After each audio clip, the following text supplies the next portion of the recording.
What's up, everybody? It's your boy DJ Plastic Turtle, and welcome to episode 180 of the Real Me and a Movie Podcast. On this week's episode, Joel and I will take a look at a shit ton of movie news, some trailers that dropped. Joel will have his review of the creepy Mark Zuckerberg, Tom Hanks looking movie, The Circle, and we will both review Free Fire. No, we will not shoot guns in the studio, but that's okay, because this movie's filled with a fuck ton of guns. What will we think about both movies? We'll just have to sit back and relax and find out.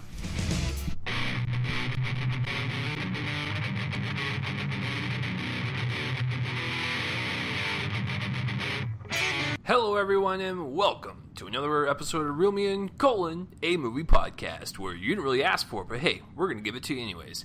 This is a podcast where we talk about everything, anything, and, well, anything about movies. I am one of your hosts, Chase Lee, and hey guys, listen, if you were searching on the interwebs for some weirdo, like, I don't know, cult porn or social media porn, and you accidentally came across this podcast and you thought The Circle was a porno, well, I'm sorry to disappoint you, but and you are not a movie fan, well, hopefully we can convince you to be one. Like I said, guys, this is episode 180. If you're new to the show, welcome. What we do on this show is we typically look at some movie news, some movie trailers, and we will review the movies that come out every single week. And we usually do box office results, but we got to change it up this week. And do you really think The Circle is going to break the top 5? All right, and so welcome, guys. Like I said, I'm not the only host of this podcast here. It's my co-host Joel. He is over there on the other side. Joel, what's going on?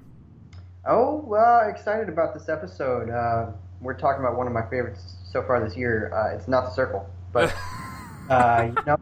hey, I'm excited to be on again, man. It's been a great gig so far.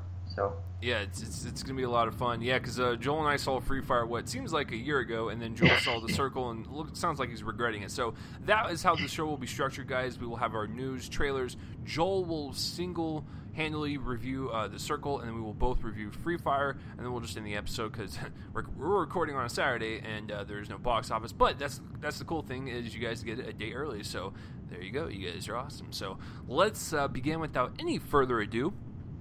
To the movie news. Joel's going to take over. What has Hollywood been dropping this week in terms of release dates? What the hell's coming out, Joel? Yeah, I feel like usually release dates are kind of a lot of, it's not really hot air. I mean, it's important, but it's not really, I guess, podcast worthy. I don't know how many times you've covered release dates, but we've had a big week of release dates. There are really significant ones that have dropped this week. And a lot of them are very interesting for various reasons. There are a few that I have some, maybe two, that I have some theories about. I'm going to get to those in a bit. First, I'm just kind of going to go through them chronologically. So we've got Deadpool 2 has been dated for June 1st of 2018. So sort of the Wonder Woman weekend, if you want to compare it to this year. And I find this really interesting because the first movie was such a gamble. It's an R-rated superhero movie in a period of time where a lot of them are PG-13, bordering on PG. So you had the first one being released in February, which is usually kind of a dumping ground, still the dumping ground from January, that kind of a period. But recently, directors have been taking, or studios really, have been taking advantage of that. And so now Deadpool, which was in February of last year, is going to be in the middle of the summer. I find that really neat. I think that he's ready for it. The next one is a couple more XMen dates. XMen Dark Phoenix has been dated for November 2nd of 2018, my 29th birthday. Pretty neat. And then X-Men The New Mutants has been dated for April 13th, 2018. Kind of taking the Fast and the Furious release date there, mid-April. Which has become kind of a staple, the bridge between spring and summer. I like that. Two X-Men movies, within a year of each other. I've always liked the team-oriented ones, so I'm excited. Star Wars Episode 9 has been dated for May 24th of 2019 or 23rd or something. I I had an idea that might be moved to December because we've seen that happen before. We saw it with Rogue One, and in fact, I believe it happened with Force Awakens. Both were originally supposed to open in May, and then they were moved to. I think, in fact, this new one too, Episode 8, was the same way. But this one's returning the series to its May roots. For those of you who didn't really realize this, 5 of the original 6 movies, the ones before Force Awakens, came out in May. The exception was The Empire Strikes Back, which came out in June of 1980. But otherwise, it's been a May fixture. So this Episode 9 is returning to that. I had an idea that they might move it to December, but I don't think that anymore, and I'm going to get to that in a second. Frozen 2, Thanksgiving week, 2019, November 27th. I believe, unless I'm wrong, that the first film also opened on November 27th of 2013, so that's coming full circle. I'm meant to check that, but nevertheless, really nice. I'm a huge fan of the first movie, and I can't wait for this one. All right, this is the most interesting one of the group to me.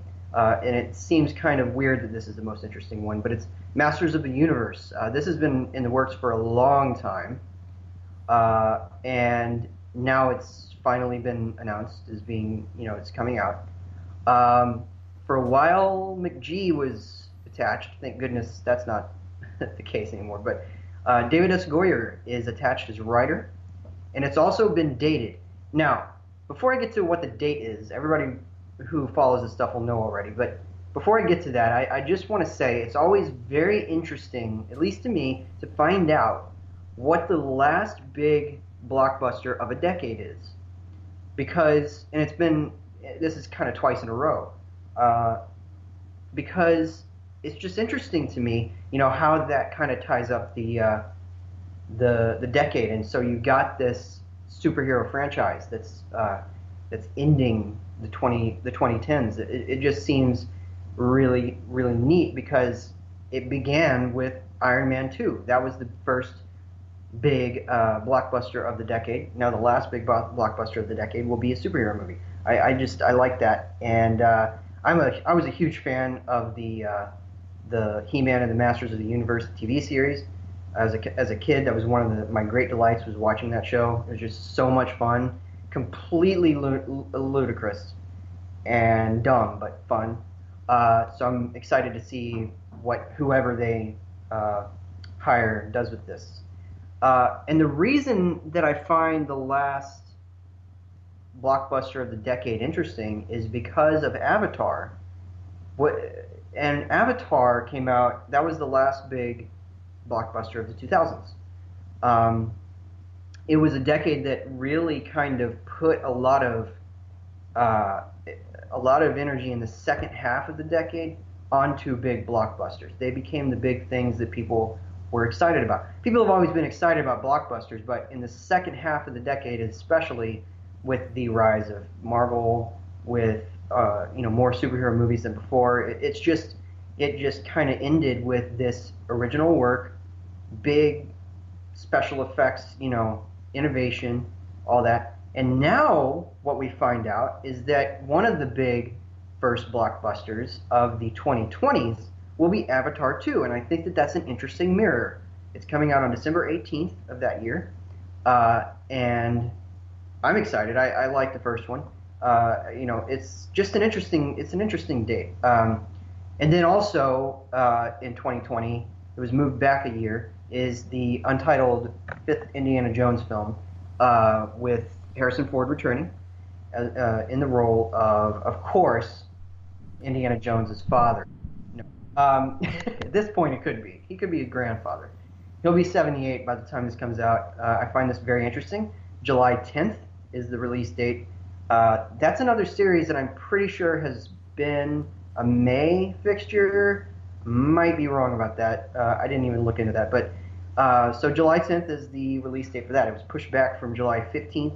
I think it was 15th of 2019. So now we're starting out the new decade this next decade with Indiana Jones and Avatar, and then we'll have a bunch of Star Wars stories that decade. So really neat news coming out about release dates.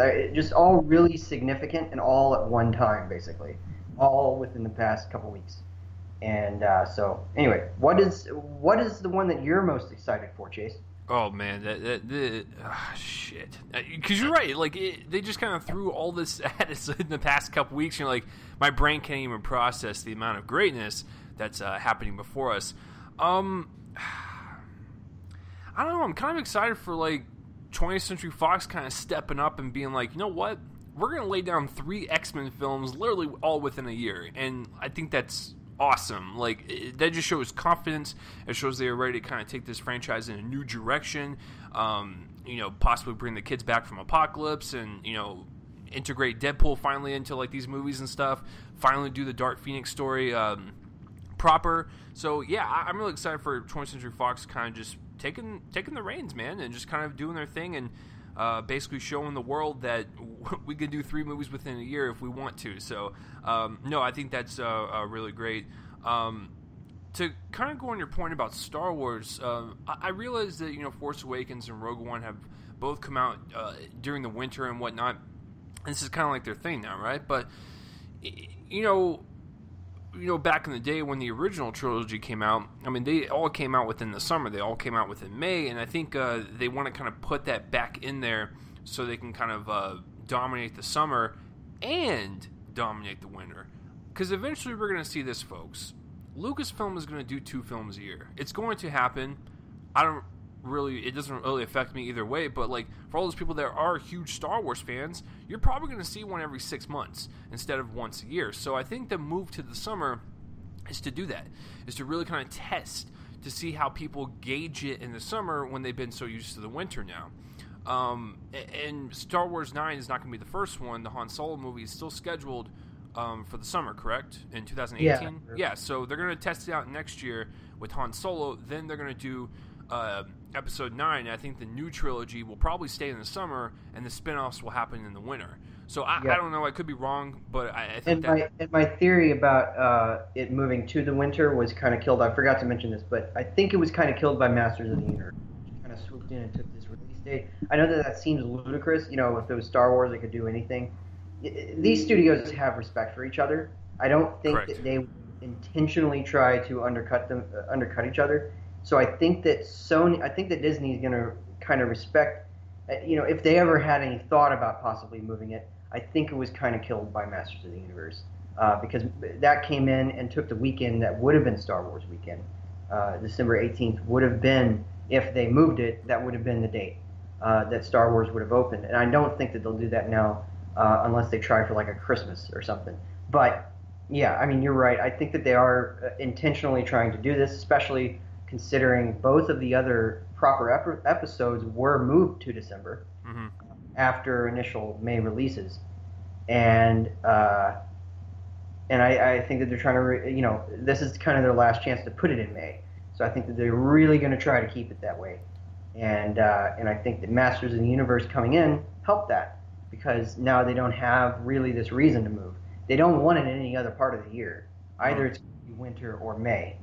And they wouldn't do, November or something. It would just make sense now that they would do this last episode in the original release weekend and come full circle that way. So yeah, I think you're right, and I think you're right about the every 6 months thing. In which case, Joel has officially creamed his pants, ladies and gentlemen. I'm have him step off to the side for 5 minutes and change. But no, I'll be the guy.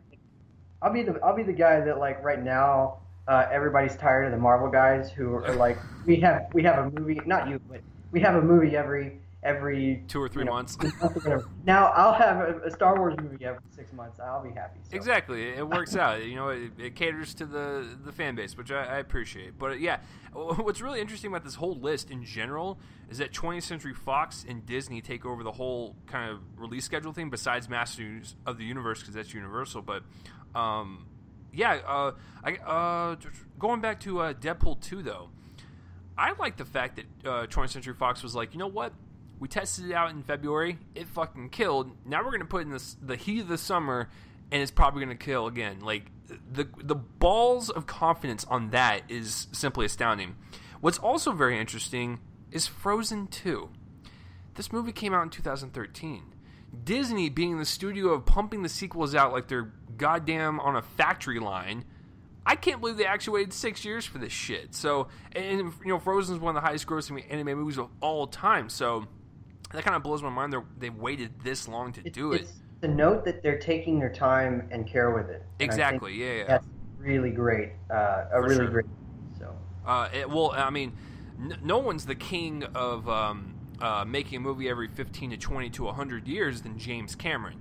Now that we're going to get an Avatar sequel 11 years after the original, it is also mind-blowing. But then again, this is the same guy who made Titanic in the late 90s and then came out with Avatar, and that was a 20-year gap. So he can do whatever he wants, in my opinion. If he wants to take 100 years, that's fine. It's going to be, technologically advanced. Like, he's working on these movies to make them the best that he can.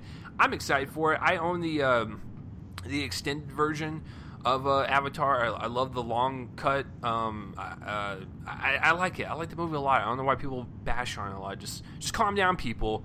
Just because, you know, there's a group of us that like this weird movie with blue people. That doesn't mean you can shit on it, okay? So just chill. I mean, you like these Star Wars movies with a bunch of fugly looking creatures, so I don't want to fucking hear it. So I'm just kidding. But no, Star Wars. I tell Joel, I joke all the time that I'm not like a Star Wars fan. I'm a casual fan. I like the movies. I'm excited for them. I'm excited to see the continuation of the story from Force Awakens and stuff. Didn't really care for Rogue One, but you know, that's neither here nor there. But that also proved to me that they can make these solo movies adequately and not really shit the bed too much. Like, I didn't really care for Rogue One, but I know people care for them a lot, and it was a competently made movie. So I am curious to see the standalones. And then what else? Indiana Jones, sure. So that's all in this section. But Joel, I mean, you have to knock off Masters of the Universe and Star Wars. What would be your third most anticipated out of this list? I'm probably going to go with Frozen 2, okay. Just because I think that the first film is one of the great Disney films. I think that it was, I loved it. It was for a time my number one of 2013. It's since fallen down kind of, I think, to number 3 or something, last time I looked at my list. But I love it. I've revisited it over the years, and I think it still holds up. Hype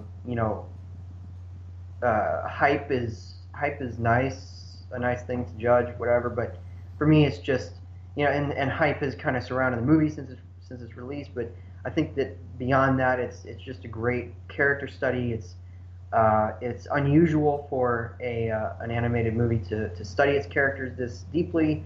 It has a lot of really interesting ideas that are new to the Disney animation kind of template, and I also find it interesting. Like, everything about the end of 2019 is interesting to me. The second half, because if it's a series, it's ending the decade that way, and I think that it's neat that Disney's ending the decade with a Frozen sequel. I think that is a great plan. I'm glad that they didn't wait even longer or just kind of put it in 2018 or something. I think that it's great planning to put a Frozen sequel at the end of the decade for them. That ties it off in a nice little bow. And, yeah. I mean, that's a good pick. I mean, Frozen was fine. It's one of those movies where, like, I saw it, enjoyed it. Yes, Let It Go was like it was burned in my brain for like 2 years after, but that's okay. I will give it them that they made a catchy ass tune. My one I'm actually excited for is Dark Phoenix, because I'm a huge X-Men fan. And I really like the Dark Phoenix storyline. I love Jean Grey as a character, and I love the fact that she's kind of taken over and goes to the dark side and whatnot. They teased it in X-Men 2, X-Men United back in 2002, for God's sake. And so they've teased it then. They did it in X-Men 3. It didn't really work. So it would be nice to kind of see them do it with Sophie Turner now playing Jean Grey, and then bringing the young cast back. I really like the young X-Men and X-Men Apocalypse, so I really hope they continue to just, work out deals or contracts, whoever, make sure they keep these actors and actresses for these roles. But yeah, Dark Phoenix is my favorite, so it sounds like Frozen 2 is your favorite. I would pick Avatar 2, but that's still 2.5 years away. Alright, so moving on to some casting news. Now, this has been a very interesting week for casting. So, you thought the release dates were fucking weird. Well, hold on to your butts, ladies and gentlemen. Speaking of holding on to your butts, Jeff Goldblum, that's a big pile of dino shit, is coming back for Jurassic World Part 2. I don't know what the hell they're going to call it, but it is Jurassic World, or Jurassic Park 5, if you want to count the continuity of that. I'm excited for that. I really... I'm curious to see where his character kind of goes in this crazy world that they've established in Jurassic World. I'm not saying Jurassic World is a masterpiece. I liked it. It's fun for what it is. I've liked this whole franchise for what it is. Even number 3. Number 3 is stupid, but you know what? It's got Sam Neill in it, so the uptick on the point, you know, is just a little bit on the grade, but you know, it's not much. But you know, of course, the first one is one of my favorites. I mean, I was 3 years old when it came out. Of course, my parents would let me watch it because I was 3 years old. What kind of parent's going to show them a fucking dinosaur movie as terrifying as that to a 3-year-old? I watched it when I was like, I think in like 2nd or 3rd grade, so like 7 or 8 years old. But I really around the same time for me. So yeah, exactly. So you know, I think that's an appropriate time. It's like the perfect age to where you can get scared as a kid, but still get like really fascinated and curious. You're like, oh, dinosaurs, that's cool, but I'm terrified. I'm cool. It's cool. Terrifying. So yeah. So Jeff Goldblum coming back. I really do hope that this works out better for him than Independence Day Resurgence. I still have not seen that. I do have HBO now, so that is on there. I might watch it if I drink myself to death one night, but the thing is, like, that movie did not work out well for these characters coming back 20 years later. I really hope that this, you know, Jurassic Park 5, Jurassic World Part 2, whatever the fuck it's called, I hope this works out better for him than Independence Day. But I'm still excited regardless, just to see him come back and point out a pile of dump and be like, that's a big pile of dino shit. All right, so the next piece, this is really strange. Ewan McGregor. You know, Joel and I just recently saw him in his return to T2 Train Spotting. That was a lot of fun. And he's going to be coming to do Christopher Robin in the Winnie the Pooh live-action movie. He's going to play grown-up Christopher Robin. I don't know what to make of this. This is one of those things where, like, Ewan McGregor, great actor. I will watch anything with him in it, even if it's subpar, like the Train Spotting sequel. That's right. I fucking said it. But with Ewan McGregor, it's like he's like an enigma. He just kind of like goes into the role, he kind of sinks himself into it, leaves, and goes on to another project. Case in point, I had no idea he was playing twins in Fargo season 3. When you look at the pictures, you're like, wow, that's a huge difference. But for this one, a grown-up Christopher Robin, like the fact that he's grown up now, is he going to admit to himself that he was a little crazy and he saw all these woodland creatures talk? I have no fucking clue how it's going to go. So I think I'm just more curious than anything as to why he would pick this, but it's Ewan McGregor, and come on, it's Ewan McGregor. The next piece is that Taysa, I don't know how to pronounce her name, the younger Farmiga sister of Vera Farmiga, she is going to be in the Nun spinoff.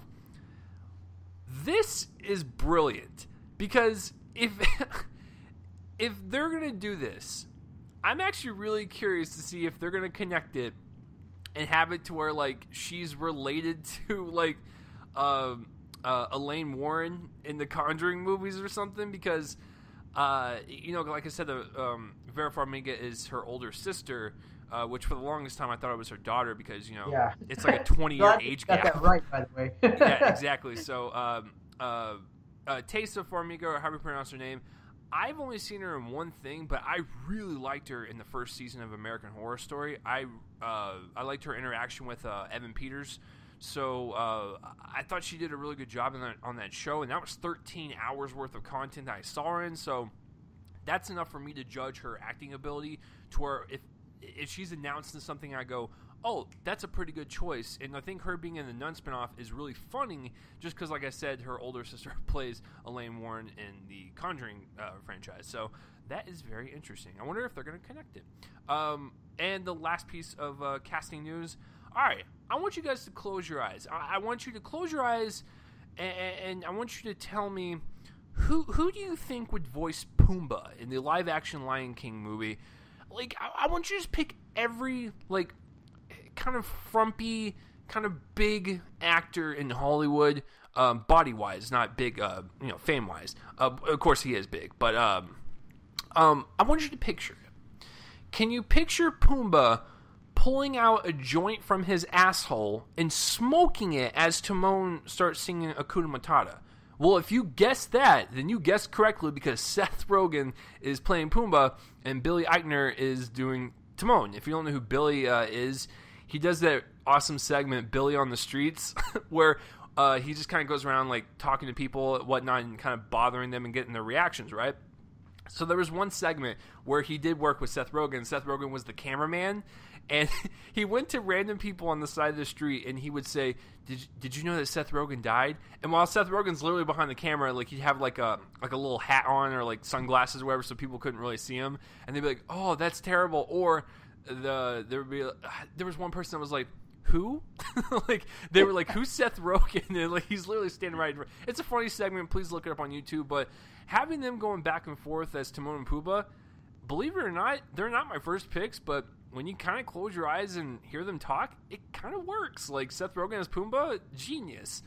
Billy as Timon, excellent, because Billy kind of has like that charisma as like a Nathan Lane. Who did Timon back in the day, so it kind of makes sense. So I'm actually all for this. Joel, this is a weird kind of group of casting, or any one of them stick out to you? Well, Rogen and Eichner, that's probably my favorite. I think that they're both really funny. Seth Rogen in particular is one of my favorite actors just in general. I think he's really good, and I'm more familiar with Billy Eichner from Parks and Recreation. Yes. Than Billy on the Street. I really haven't. I think I've watched one Billy on the Street. I got to watch more of them, I know. Joel, please watch the Seth Rogen one. It's going to kill you, because these people that are like, "Who's Seth Rogen?" or "I don't really like him." Like, they're doing it right in front of him, and Seth is a good sport, but it's fucking hilarious. They're perfect fits.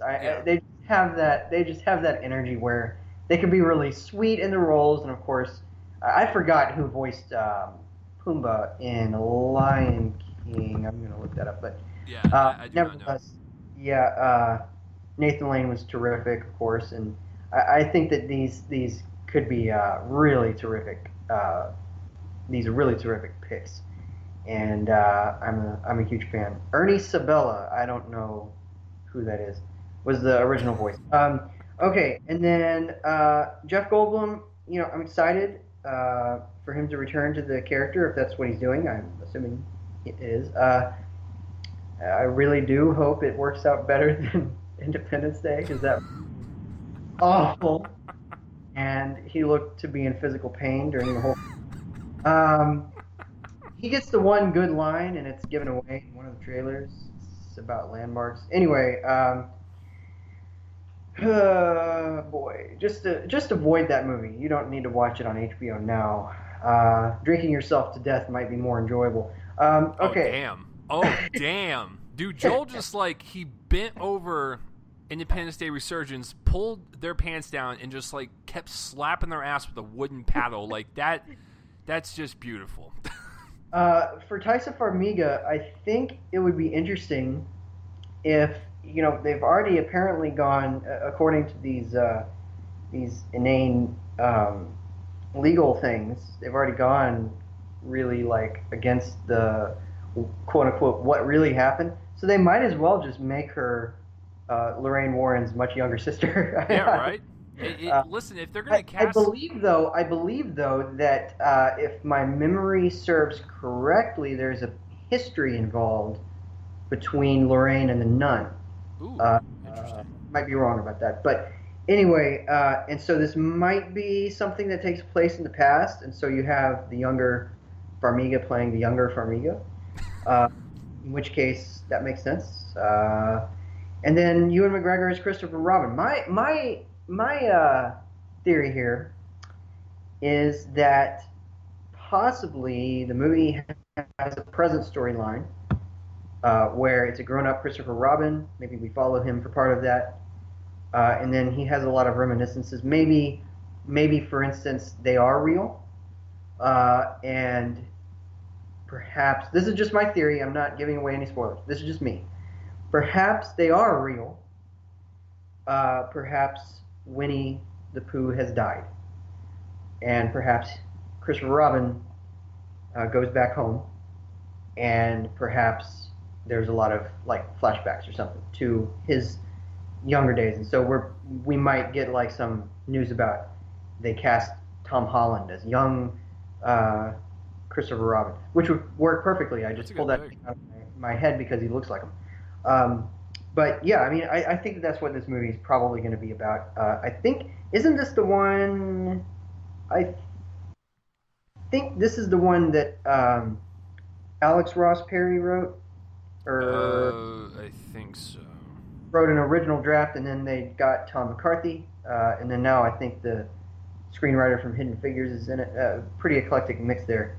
But yeah, I'm excited about all of these.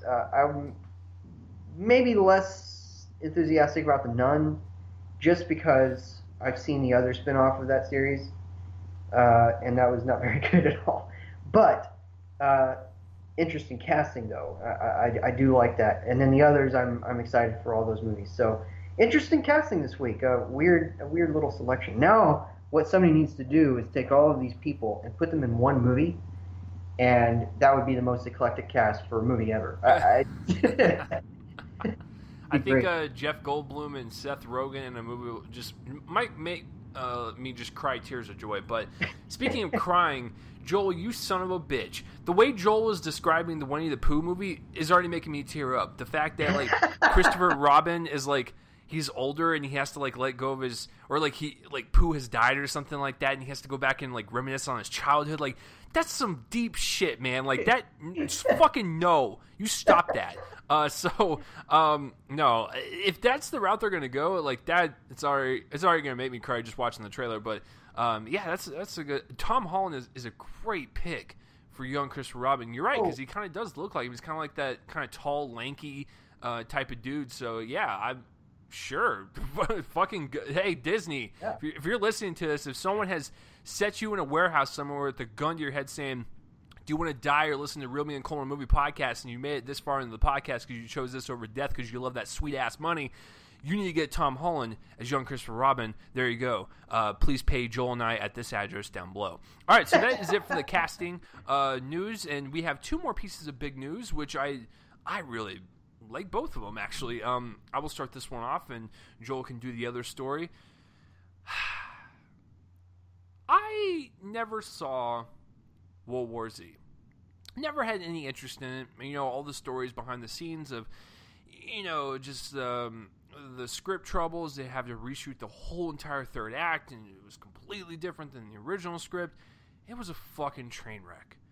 I didn't want to see it just because, you know, I was kind of zombied out at that point. I already seen enough zombie content to where I was like, I'll pass.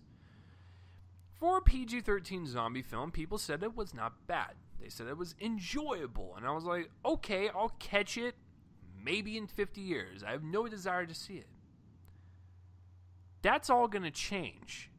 I am now going to see this movie because he's not signed to direct it just yet. But the way these stories are coming out, it makes it seem like he is like 99% close to signing a deal to direct the sequel. Now, who is this? You're probably thinking, like, why are you kind of hyping this up? Well, obviously, the director is Brett Ratner, and he's going to bring... No. Speaking of X-Men 3. The director is none other than David fucking Fincher. Are you fucking serious? This is the guy, and I know I'm going to bring this up because I literally just saw all four of them last week.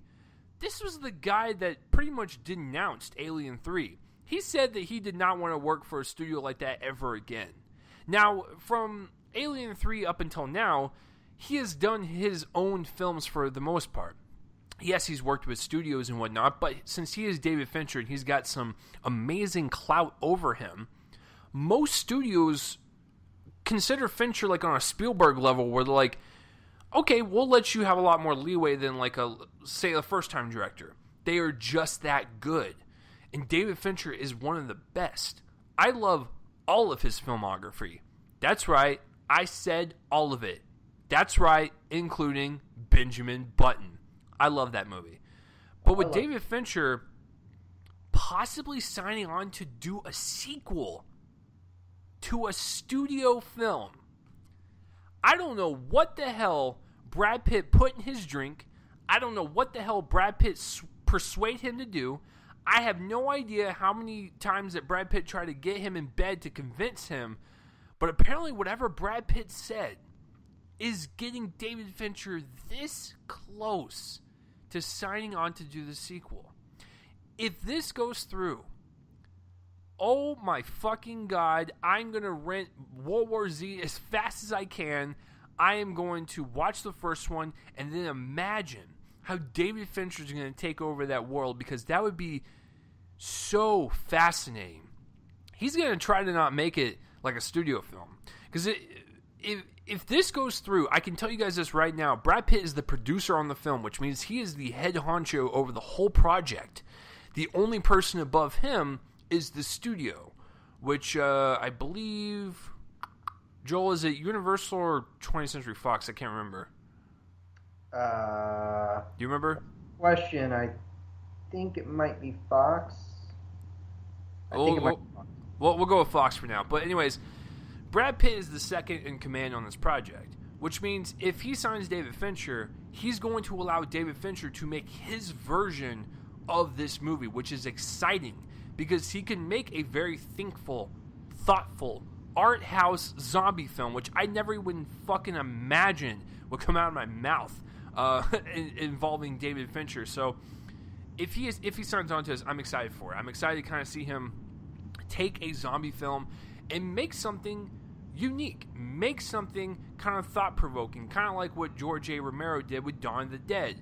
You're thinking to yourself, how is that thought-provoking? Well, when you set zombies inside of a mall like that, and it's kind of like a weird reflection on society and how we're kind of zombified by materialism and whatnot with malls and whatnot, and just greed, and like you put that in zombie form, like it's kind of smart. And so really haven't had any movie like that since, but with David Fincher kind of taking a crack at it, I can kind of see something wholly unique in this genre. And the fact that it's going to be a sequel is amazing, because like I said, after Alien 3, he kind of was like, I ain't doing this shit again. And Alien 3 was the last sequel that he did. So this is fascinating, and I really hope that Brad Pitt persuades him, sleeps with him, whatever he has to fucking do to get him onto this project, because I think that he could turn it around and possibly make one of the greatest zombie movies of all time. I'm fucking stoked as shit, son. I have nothing more to say. If you guys don't know who David Fincher is, I apologize for not announcing his filmography. Seven, Fight Club, Social Network, Gone Girl, The Game, which is very underrated. Curious Case of Benjamin Button, like I said, the guy just makes great films. He just does. And I think my first exposure to him was, I want to say Fight Club, but then a part of me is telling me that I watched Seven earlier, but I was also not really into film, so I didn't really get it and whatnot. And then Fight Club was like the first one I really appreciated. And then when you go back and watch Seven, you're like, wow, I was a dumb little shit for not understanding that. So this is great news if this does happen. Like I say, he's not signed on yet. He's just very, very close. But that just tells me right there that Brad Pitt is persuading him something mean. I don't know what they're offering him, but it's probably going to be a nice chunk. Which is interesting because the first one cost a lot of money to make. And yes, it made profit, but it didn't really make that much to where I would see any studio going, yeah, we should greenlight a sequel. So that's also very interesting to me. But Joel, if Fincher were to sign on to this, do you think this would benefit the movie, and would this kind of intrigue you to see the sequel even more than if they just announce it with a normal director? I'm definitely more interested in it because of Fincher. I will admit I don't think he's made a good movie since Social Network. I'm probably in the minority on that. Yeah, Joel does not like Gone Girl at all. I don't like Gone Girl or the girl with the dragon tattoo. I forgot about that one. I like that one too. Oh, okay. Well, it felt like in both of those cases the material was below his talent. He certainly gave them more credence than they otherwise had. Both of them felt to me like bad airplane novel movies. This is another thing that I feel is possibly below his talent. I wasn't a fan of the first movie. I was a fan until the third act, and the stuff that they reshot and put in there was ruinous. It's completely out of character.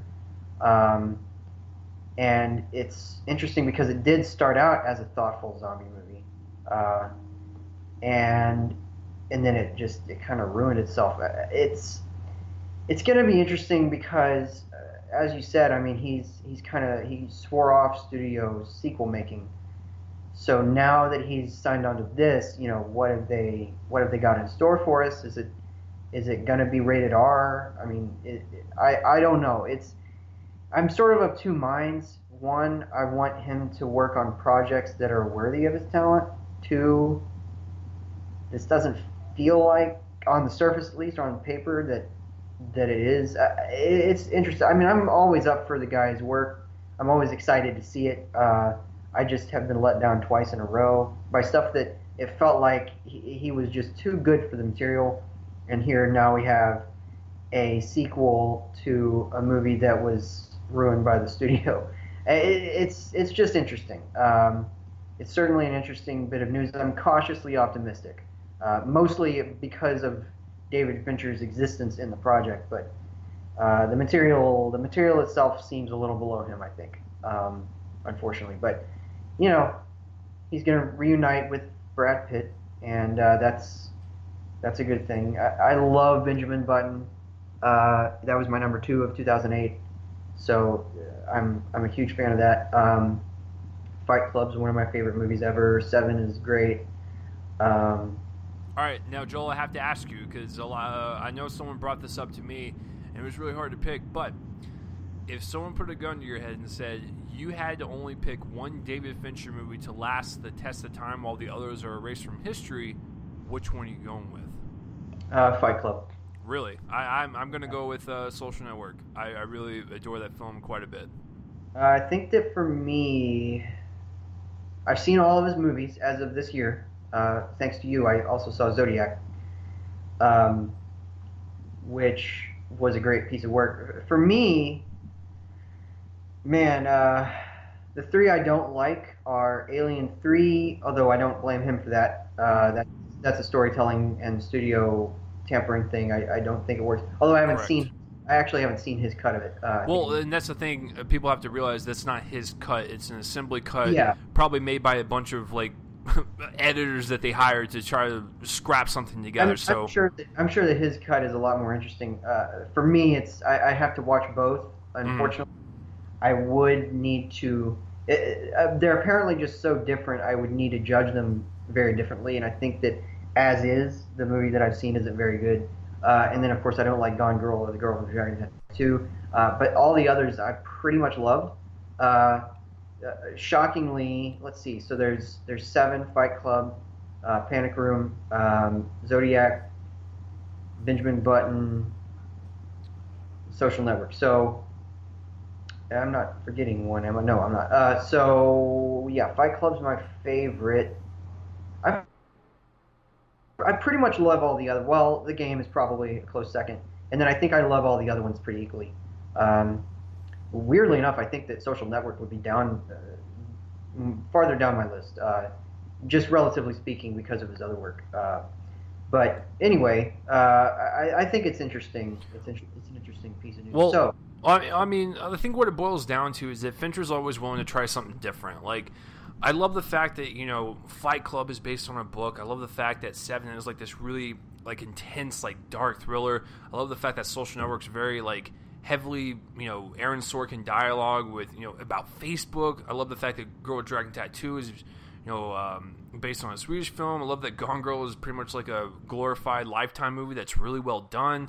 I love the fact that Benjamin Button is his romance. Like, he's kind of like Paul Thomas Anderson to me, where like he just kind of dabbles in a bunch of different genres and a bunch of different types of films, to where I think that's what makes him so unique.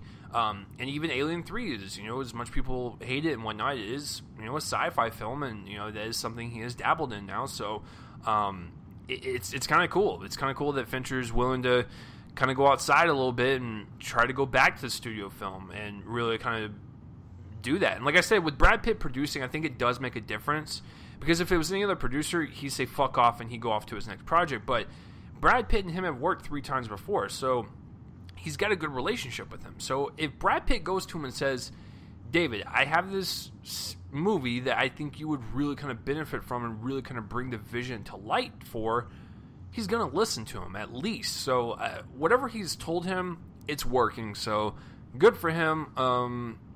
I think it'd be really funny to hear everyone's top 10 list for that year.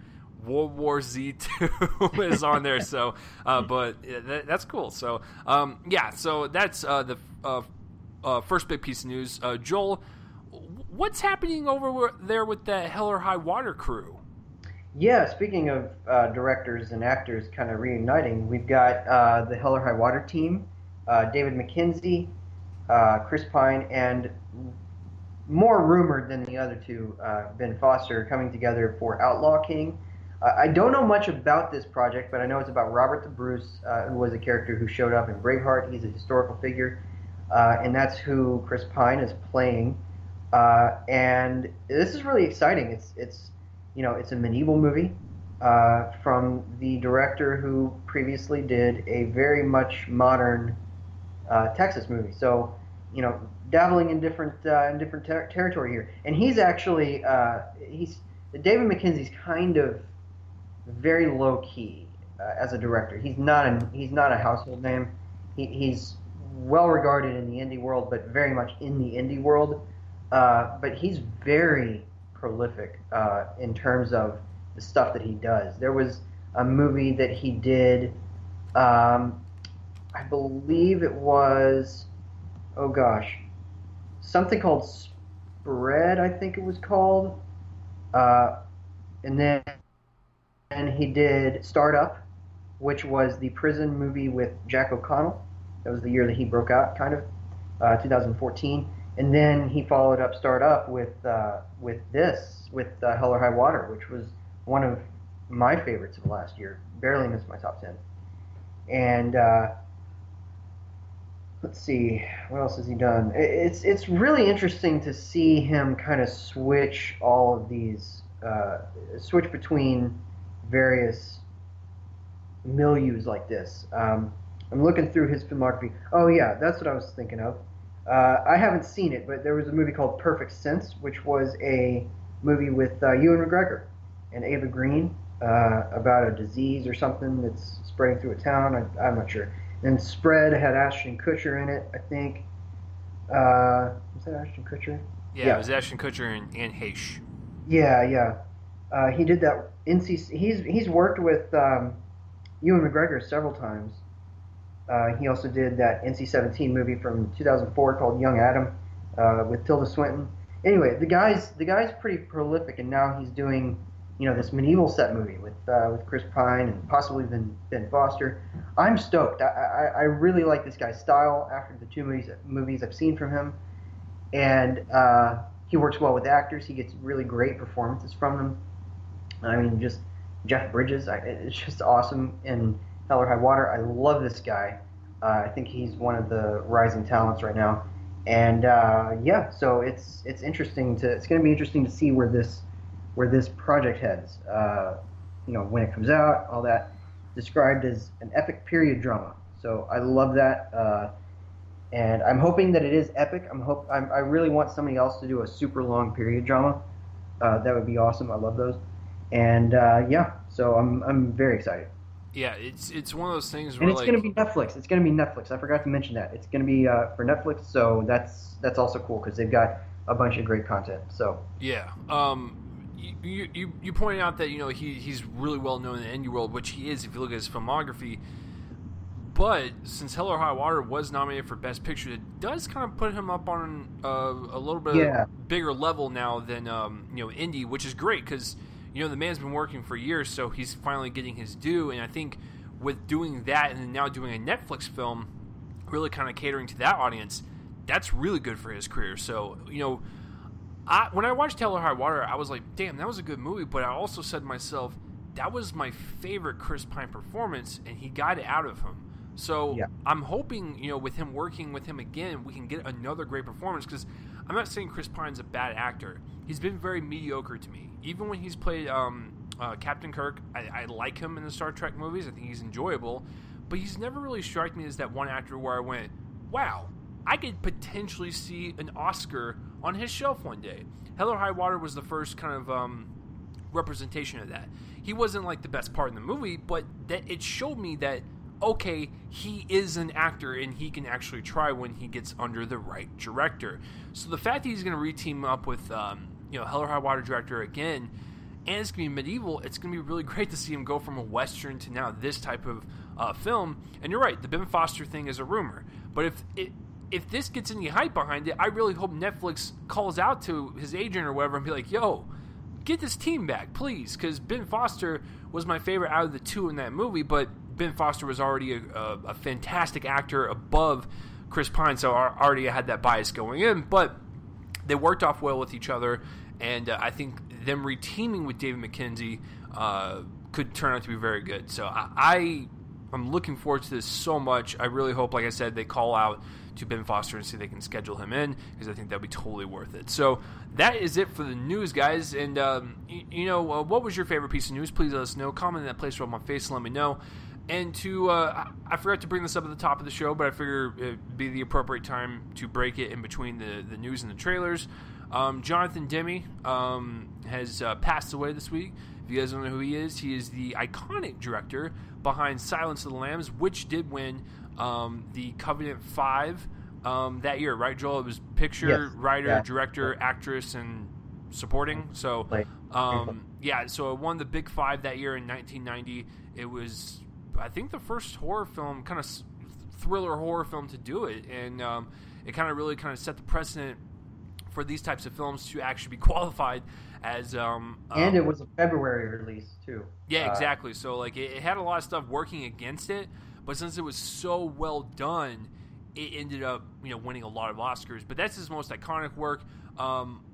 Unfortunately for me, I can't really talk about his other work. I'll throw it over to Joel here in a second. But as far as for me, Silence of the Lambs is one of the best, and it's actually regarded as people's favorite of the Hannibal Lecter saga or whatever. I know a lot of people might think other films are better or whatever, but if you want to talk about popularity, Silence of the Lambs is the most popular out of all of them, and that's the one that people recognize the most versus like Hannibal or Red Dragon or whatever, or the Michael Mann one. So it is regarded as the favorite. It would be my favorite as well. I have not seen the Michael Mann one, but out of the three that I have seen, it's definitely my favorite. It's iconic. Got a great group of quotable lines. Great performances from Anthony Hopkins, who was literally not even in the movie that much, but yet he won the Oscar. Because it's more about Jodie Foster finding Buffalo Bill versus her and Hannibal Lecter. So. It's a great film if you have not seen it. I don't know how anyone that is listening to the show has not seen it, but if you haven't, that's okay. Listen, there's thousands of movies out there. Sometimes I fall behind too. I still haven't seen The Godfather or Godfather Part 2 in whole. I know, throw the torches at me, but don't worry, I own both of them, so I will watch them eventually. But going back to Silence of the Lambs, that is definitely my favorite of his, because it's the only one I can recall right now, but I know Joel's probably got a lot more under the filmography that he's seen. So Joel, did this kind of break your movie loving heart when you heard about this? I actually haven't seen it a lot more. I really haven't. This still stung though, because it stung for a bit of a different reason. There are a lot of people who love his filmography. I've only otherwise seen The Manchurian Candidate, which was his remake of the John Frankenheimer movie. He directed that one in 2004 that had Denzel Washington, Meryl Streep, Liev Schreiber. Anyway, great movie.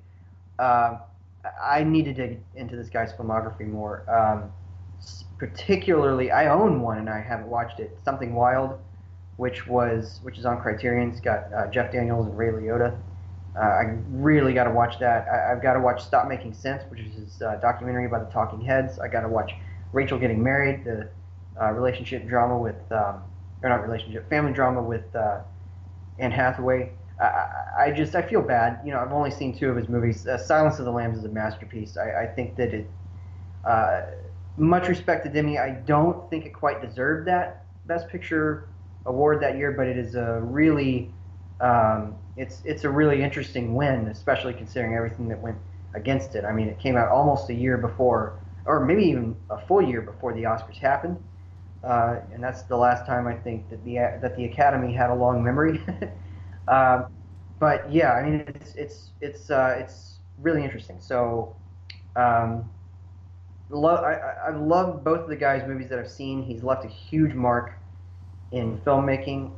There was a guy, Matt Zoller Seitz, who's one of the chief editors of RogerEbert.com, was tweeted something yesterday where he was writing an obituary for the website, and he said that he found it hard to do a few minutes into it because of how much he didn't realize Jonathan Demme meant to him in his films. So that says a lot about the guy.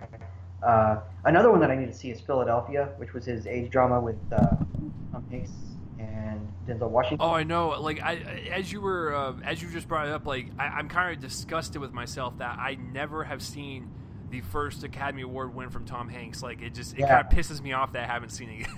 Yeah, I mean, I've seen Forrest Gump, but I haven't seen the other one that he won the year before that. But yeah, I mean, it's just very, very sad to hear about this.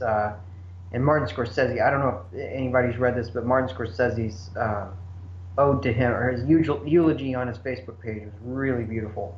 I just feel bad because I haven't seen more of the guy's work, and I don't know why, but I just kept kind of finding other movies to see, and now the guy's gone. I just feel like I need to have a Jonathan Demme-thon. I probably will do that. A Jonathan. There you go. It's very sad. Very sad.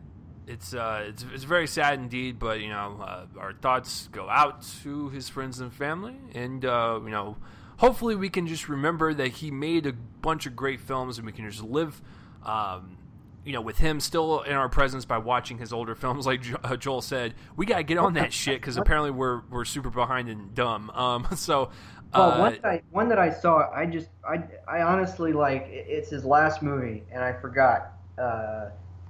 Ricky and the Flash from a couple years ago with Meryl Streep. He directed that, and I completely forgot that he did. That was a pretty underrated movie. If y'all didn't see that one, definitely rent it. It's not great. It's fairly familiar, but it's got a great Meryl Streep performance. Kevin Kline's terrific in it.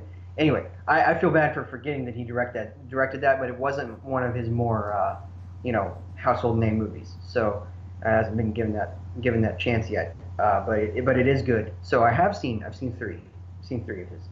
Okay. Well, we're still behind. We still got to get up on that. So, rest in peace, Jonathan Demme. Silence of the Lambs. Hopefully, your afterlife does not taste like fava beans. That was my only quote I know because I've only seen Silence of the Lambs. So there you go.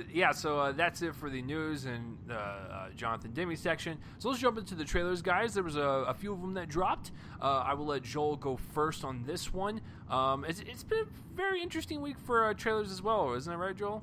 Yeah, it's been an interesting week for everything, basically. All right, so the first trailer that we're going to talk about is American Assassin. This one is, actually, I don't know who directed it. I didn't look that up. But this is an adaptation of a Vince Flynn novel. Vince Flynn is an author who sadly passed away back in 2013. But before that happened, and now a new author has taken over the series in his style, named Kyle Mills. He's got this 16-story series about a CIA operative named Mitch Rapp, and there's been a lot of books. This is one of the last that Flynn wrote before he died, but in the story, it's the first. He did a prequel book, or really two prequel books, in 2010. This came out in 2010, and then he did one in 2012.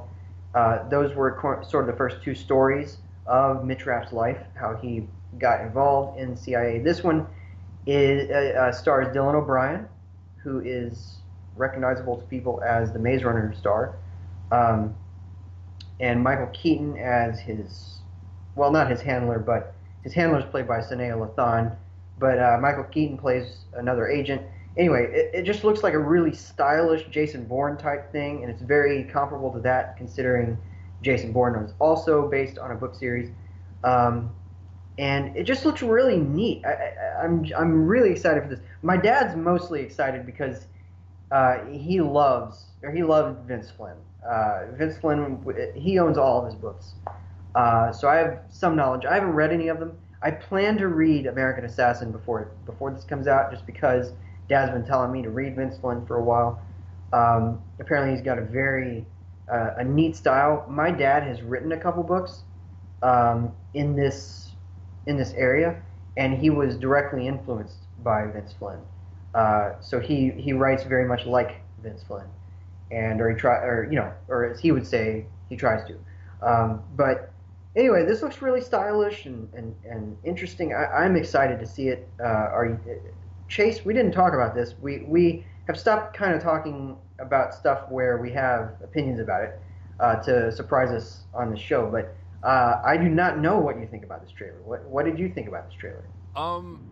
First of all, I don't know what Hollywood's obsession is with titling everything American something. Besides that, I like the trailer quite a bit. It's the book title. I know it's the book title, but with American Sniper, American Hustle, American Assassin, American Coworker, American Romance, American Drawer, American Lamp. I mean, it's getting too much. Just stop it. However, it's like you said, I can't fault it because it's based on a book. But the trailer was really good. I didn't know what to expect because I was like, oh, it's Dylan O'Brien. It's probably this weird YA novel. No, it looks like it could be a really cool Jason Bourne type of thriller. And I really liked Dylan O'Brien in the trailer. I thought he was capable of having that kind of assassin, charm and deadpan type of attitude, and kick-ass and his action scenes. Michael Keaton looks great, but of course Michael Keaton always looks great. It looks like a great trailer, and it's one of those things where I didn't even know it was on my radar until I watched it, and now it's on my radar. So yeah, I really enjoyed it. Awesome. Very, very good to hear. Yeah. All right, I'll hand it over to you for the next.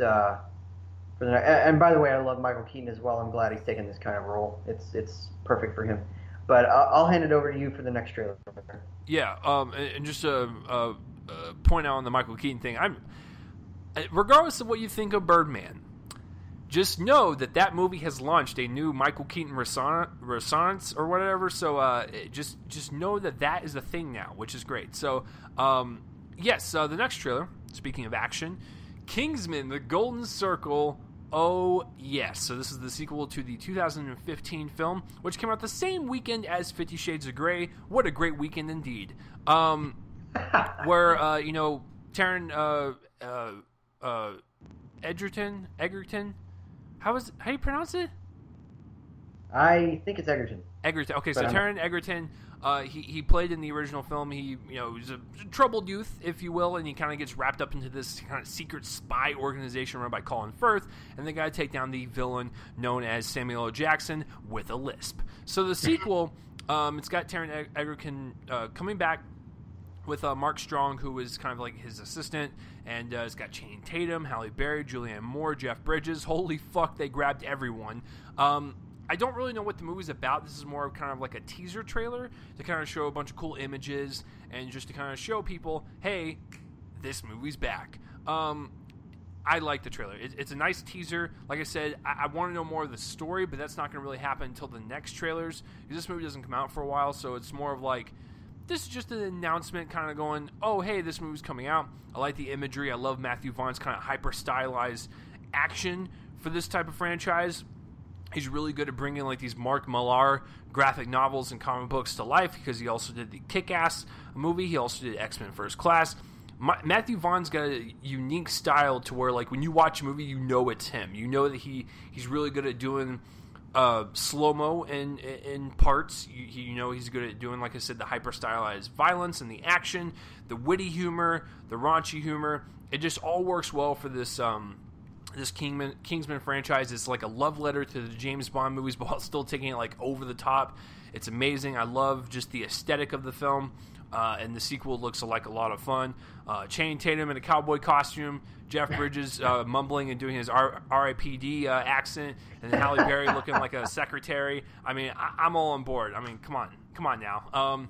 And of course, I'm not going to spoil the end of the trailer, just in case if you haven't seen the first movie, but at the end of the trailer was like, all right, I can't wait to see where that goes. So, yeah, looks like a lot of fun. I'm glad that Matthew Vaughn has returned to do it.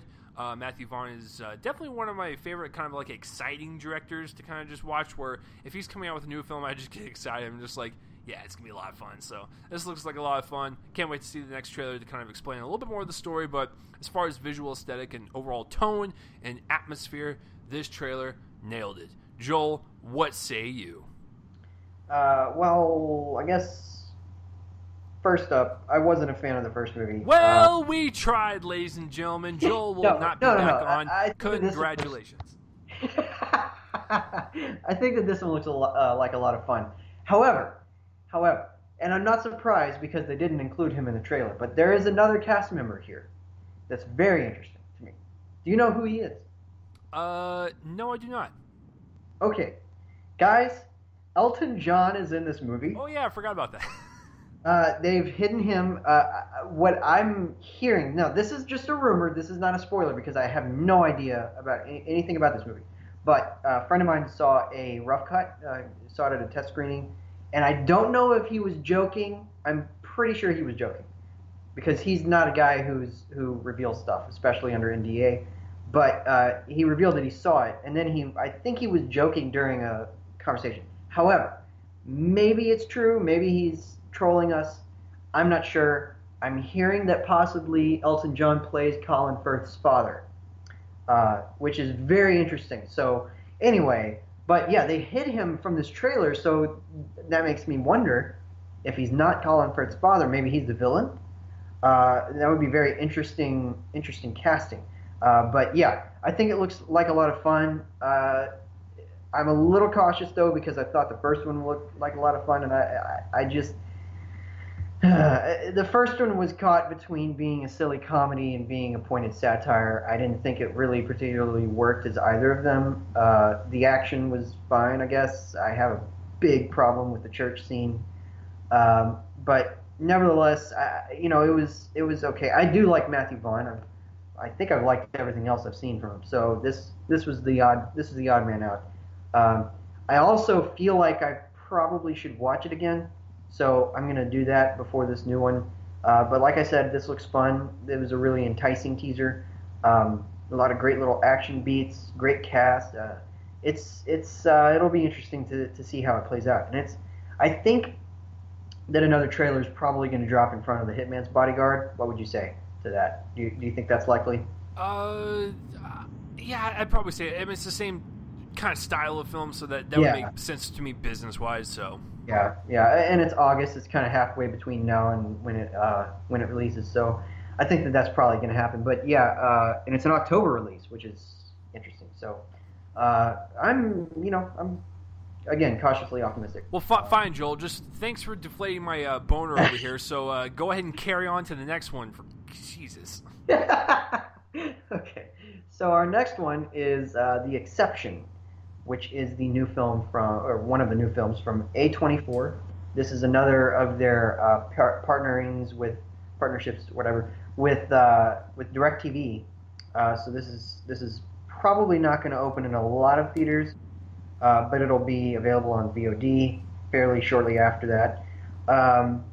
And it's very interesting. This is a period piece starring Christopher Plummer, and oh my gosh, I just forgot who is the woman. Lily James. Lily James, yeah. I should know that. I'm a huge fan of Downton Abbey, and she's from that. Anyway, this looks very interesting. It's a thriller set in the Nazi period. The Lily James character is a Jew. Jai Courtney comes in. He's a German officer, and I feel like we really don't know what this story is actually. This trailer was very interesting because I feel like it's misleading us about a lot in this movie, and it's a very well cut trailer. I think it looks really intriguing. I kind of have trouble because I don't know what I should reveal about the trailer. I'm just going to say just go watch it. It looks really, really intense, very interesting. Yeah, because it has like the right amount of suspense, like to where it's not too much. It's just like it's enough like taste for you to go, are you interested in this movie or not? And I have a feeling that they're probably hiding the entire third act. That's the feeling that I got, is that there's really a lot here that's going on that we don't know about, and that's great because it's the perfect trailer for that purpose. Yeah, it's beautifully shot. It's well paced with attention. And like you said, it's a well cut trailer.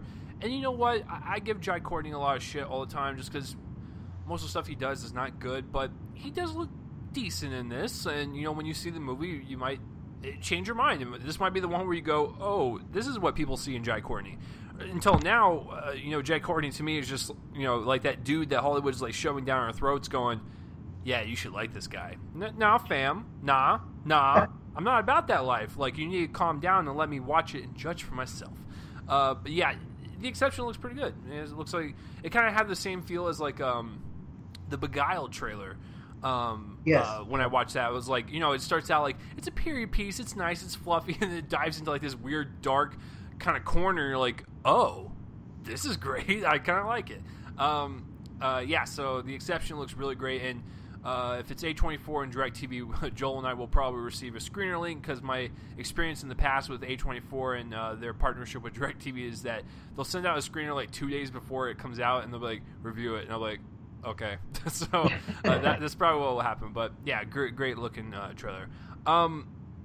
Speaking of weird trailers, Woody Harrelson directing this live one-take movie set in London. Now, I reported on this like a while back, and I said that this was gonna come to theaters for one night only. They were gonna stream it live. It was gonna be a one-take movie about Woody Harrelson getting lost in London and kind of just stumbling upon a bunch of kooky characters throughout the night. Now it's gonna have an official release, and it's gonna come out in theaters, and it's not gonna be live streamed because obviously they already did that part, but it will. We'll get to see the finished result of the live stream and its one take kind of prowess, if you will. So that's what it is. It's just a one take movie of Woody Harrelson getting lost in London, and he is directing it. I like the trailer. I'm curious to see how they're going to do it, because the only one take movie I have genuinely seen, and this is literally a one take movie. This is not, as much as I like a Birdman or all these types of other movies that use 8 15-minute shots and kind of splice them together, to make it look like one take. The only film where I've actually seen where it was a one take, real time, you literally saw it night outside and they went until sunrise, which was this. Oh shit! I forgot what country. It's either. Yeah. Which one? Was it called Victoria? Yeah, that's what I was getting. But I can't think of the country. Would you remember? Oh, no, I don't know. I didn't see it, so I don't know. So, yeah, Victoria is a really, really good movie. Like, I'm talking, this is straight up real time, and there is no editing techniques, there is no cuts. I watched it like a hawk. It is like, there's a character in front of the camera at all times. It never goes completely dark. It never, turns any corner and makes it look like it's still one take. No, it's a genuine one take, 2.5 hour long movie, and it's a wonderful movie. That's the only genuine one take movie I've seen.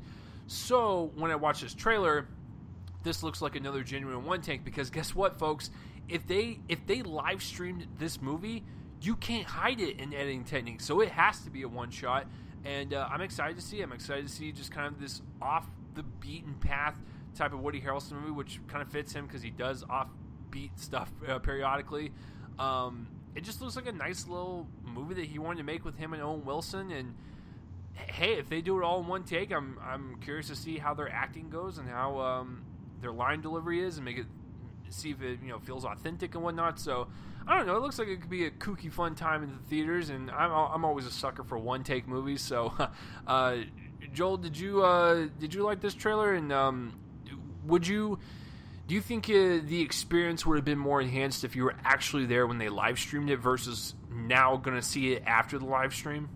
Oh, no doubt. I think that I would have loved to be a part of the initial live stream. This is the second movie with a trailer this week that has a musician in it.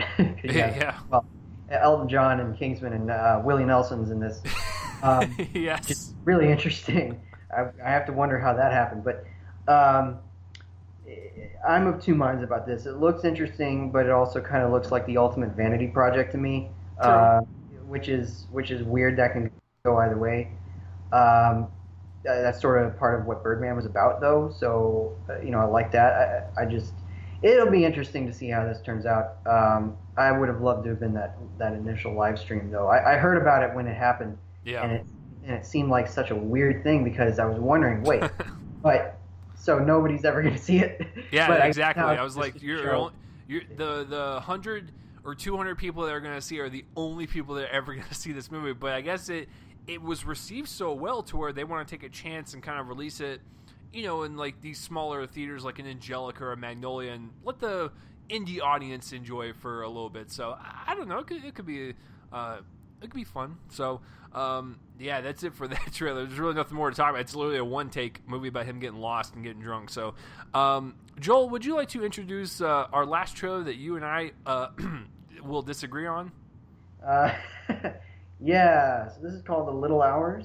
It is a raunchy comedy with a bunch of really talented people: Aubrey Plaza, Nick Offerman, Fred Armisen, other people. Anyway, and it is about a bunch of nuns in a convent and their priest, and it's about they're crazy. They're speaking in modern colloquialisms and cursing and all that. It's just a raunchy comedy trailer. Sometimes these things work for me, sometimes they don't. I'm interested to see this movie just because of the people involved, but this trailer did not entice me. I laughed once, and that was at the last line that Fred Armisen delivers. It's about eating blood. I'll just say that and have you wonder until you watch it. It's a red band trailer, which means it was a little more let loose, people cursing all over the place. So that's nice, but it wasn't very funny to me. At least this wasn't.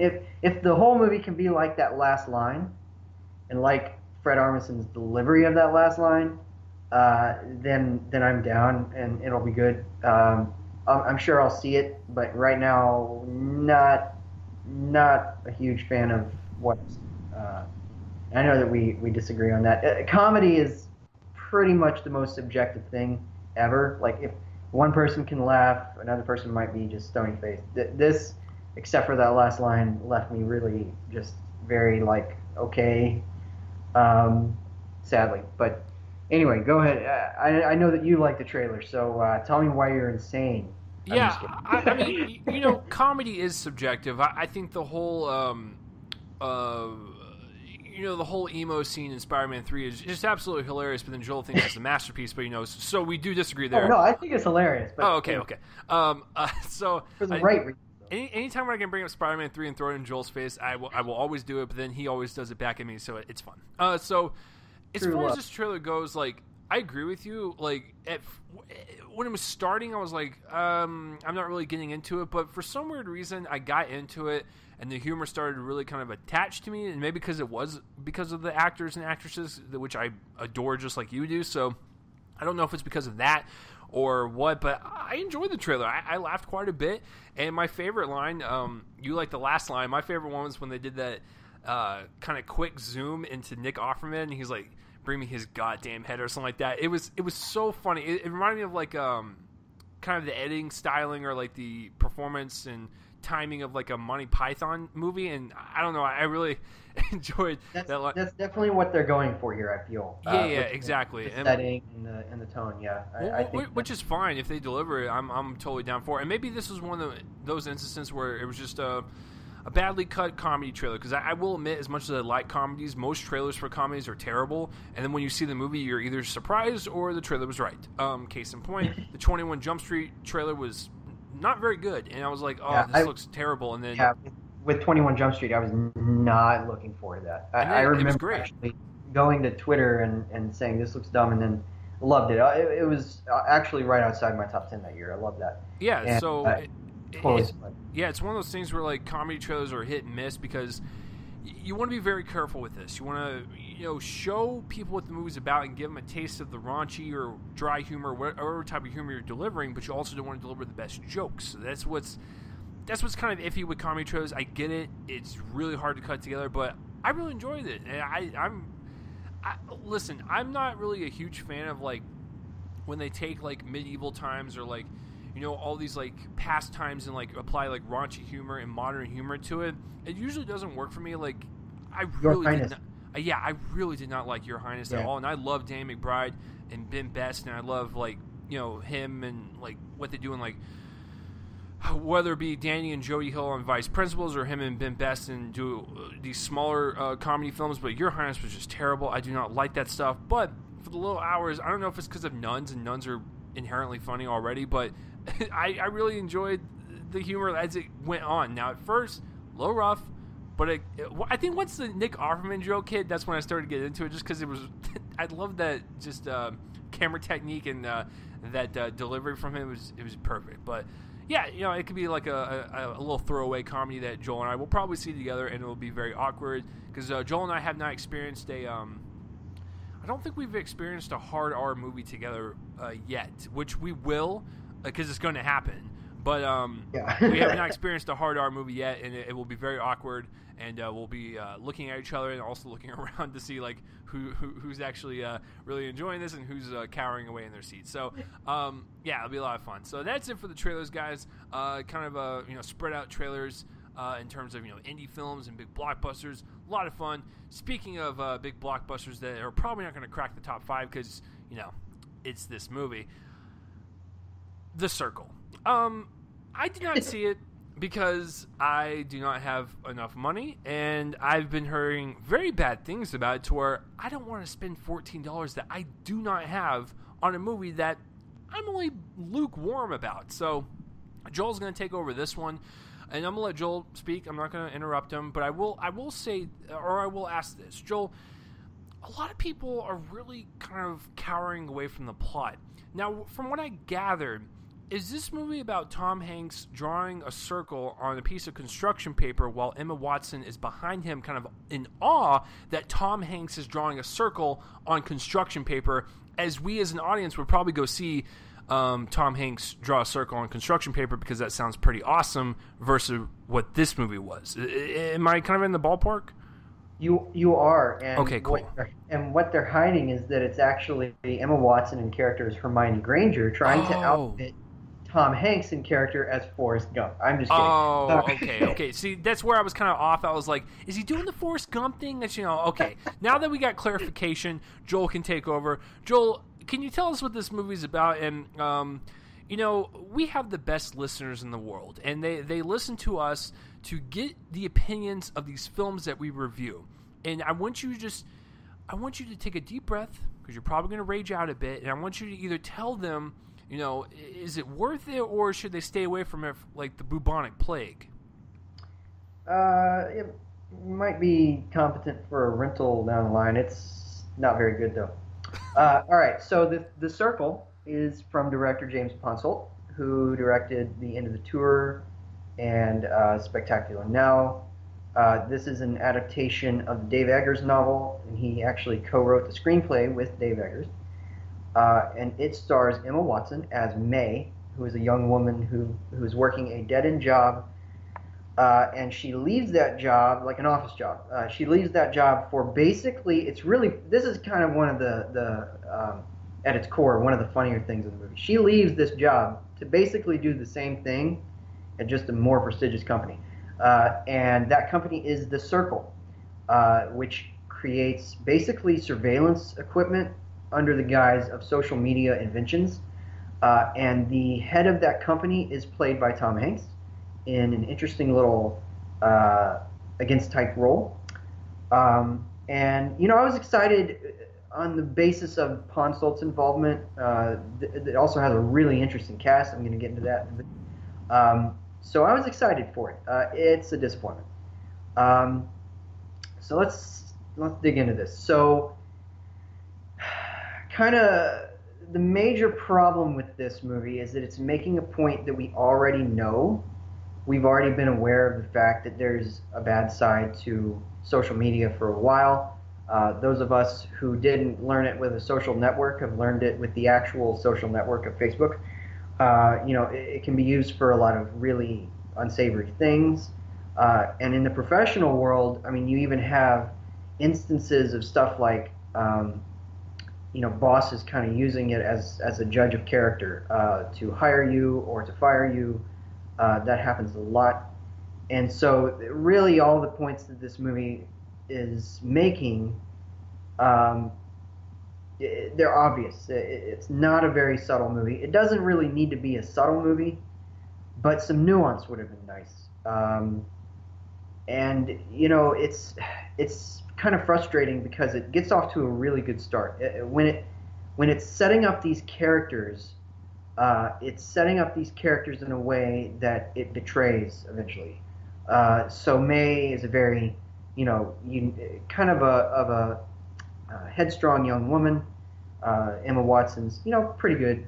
She's doing her uneasy American accent, but she's pretty good. And she has this fairly tumultuous home life. She's got a couple parents who, the major worry is that her dad, played by the late Bill Paxton, is crippled from multiple sclerosis. And her mom is having to take care of him and also, obviously take care of a daughter. And she's got this lifelong childhood friend played by L.R. Coltrane. Yes, you recognize that name from Boyhood. The kid from Boyhood is in this movie. Anyway, and it's very distracting because you're just thinking, wait, isn't he supposed to be at college right now?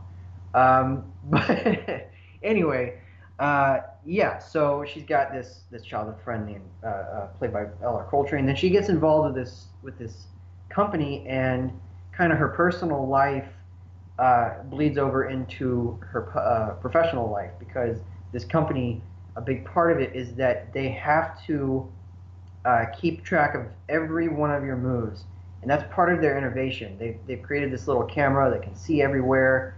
I'm not giving anything away in this movie, by the way. This is all in the first half. I'm just going to tell you all right now. It's a very loaded plot, so that's why I'm explaining so much. But anyway, eventually, of course, she learns that this professional stuff is very much negatively affecting her personal life, and a friend of hers kind of got the interview, and so she wasn't really prepared for this. And eventually the movie turns to embrace this really warped sense that this level of invasive social media is a good thing. I won't explain how that happens, but nevertheless, it's very weird because it turns the character of May into a device. She basically becomes a plot device. And the movie becomes less about her growth as a character and more about her, like, how she grows as a plot device. She eventually meets the creator of many of the apps in this business, played by John Boyega, and then something terrible happens, and that kind of sets to motion the last act. And it's really not so much a last act as 10 very truncated minutes. Like, literally 100 minutes of this movie is built up to the final 10 minutes. That's how it is. And it's all just very obviously developed. There's not much nuance, like I said, and the performances are okay, I guess. Tom Hanks' casting is the most interesting thing about his character. He's kind of just phoning it in. It's not even really a good Tom Hanks performance. It's not that he's bad. It's just he kind of is there.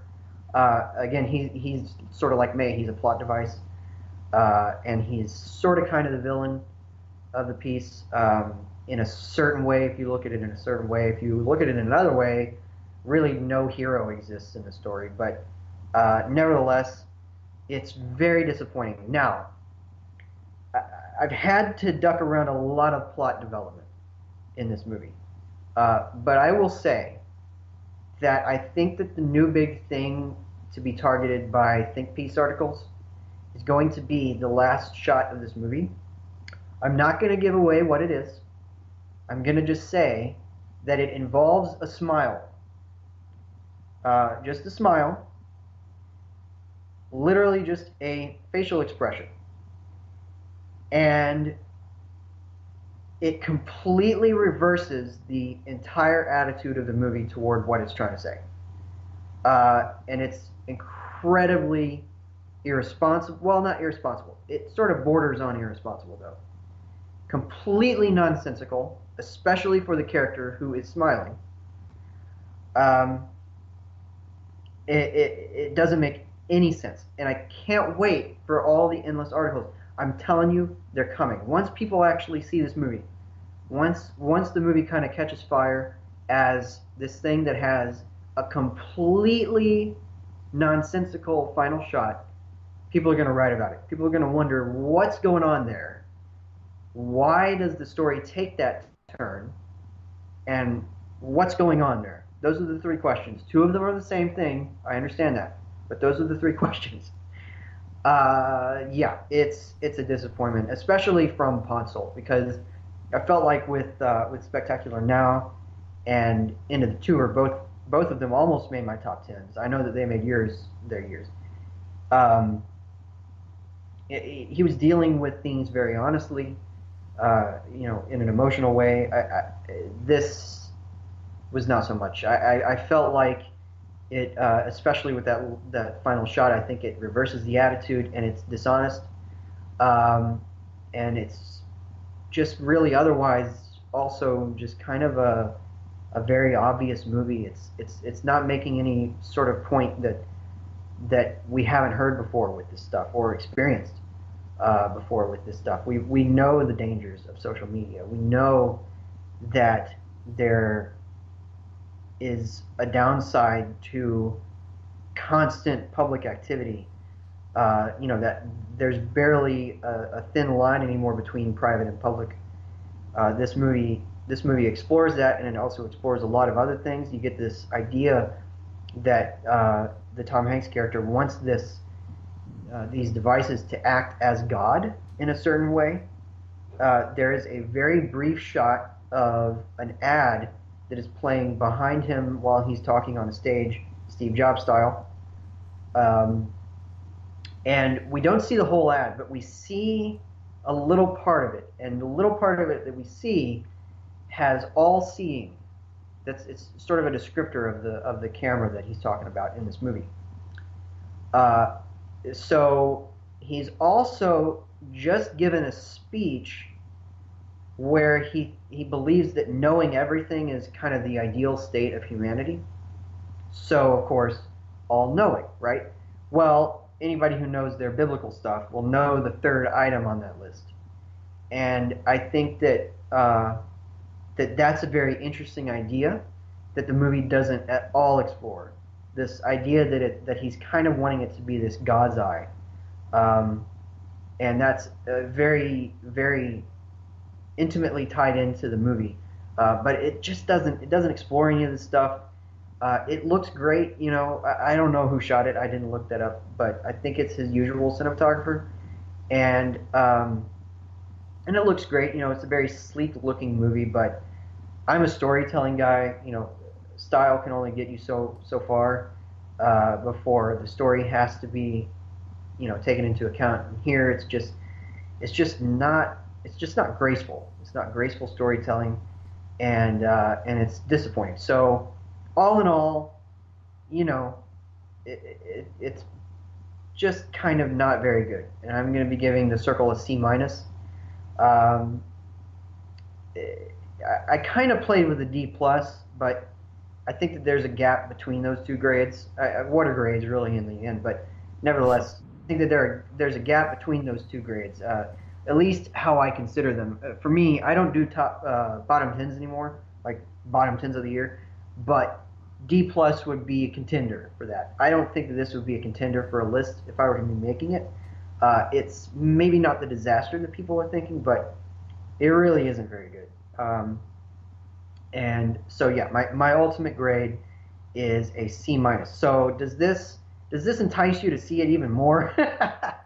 No. So I'm going to save my money and not see this.